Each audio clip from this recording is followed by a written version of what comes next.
Delta H is equals to HP minus HR. మళ్ళొకసారి నేను formula రాస్తున్నాను, HP minus HR. Delta H నేను విలువల్ని ప్రతిక్షేపిస్తున్నాను, హెచ్పి.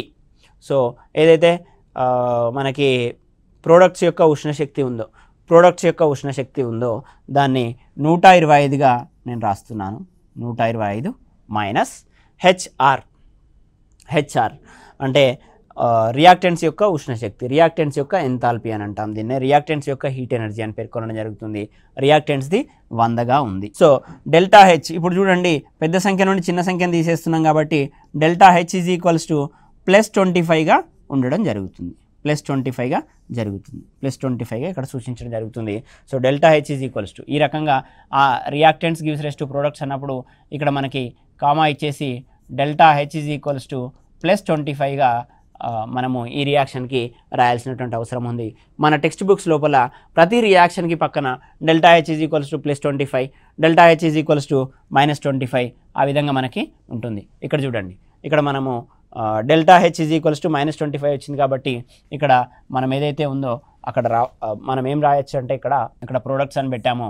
సో దీని తర్వాత delta H is equals to -25 అనేటువంటిది యాజ్ ఇట్ ఈజ్గా రాయాలి.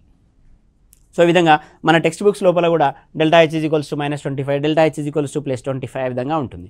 సో ఇక్కడ మనకి ఈ అంశాన్ని ఎందుకు ఎక్స్ప్లెయిన్ చేయడం జరిగిందని అంటే, పోటీ పరీక్షల లోపల మనకి ఏదో ఒక రియాక్షన్ ఇవ్వడం జరుగుతుంది. ఆ రియాక్షన్ చివరన డెల్టా హెచ్ వాల్యూస్ అనేటువంటివి ఇస్తున్నారు.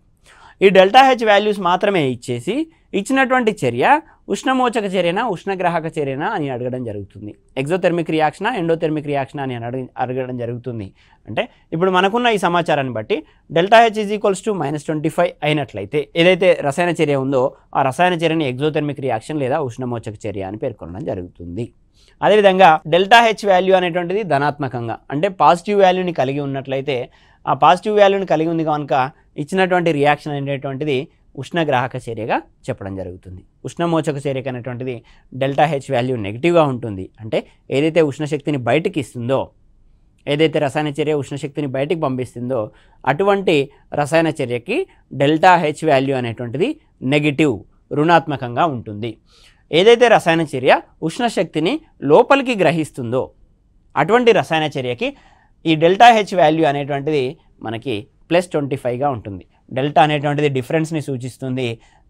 ఈ ప్రోడక్ట్స్కి ఉన్నటువంటి హీట్ ఎనర్జీ మైనస్ రియాక్టెంట్స్కి ఉన్నటువంటి హీట్ ఎనర్జీని చేస్తే మనకు డెల్టా హెచ్ అనేటువంటిది వస్తుంది. ఈ విధంగా డెల్టా హెచ్ వాల్యూ ధనాత్మకంగా ఉందా రుణాత్మకంగా ఉందా అనే అంశాన్ని ఆధారం చేసుకొని ఇచ్చినటువంటి చర్య ఉష్ణగ్రాహక చర్యనా ఉష్ణమోచక చర్యనా అనే అంశాన్ని మనం చెప్పవచ్చు.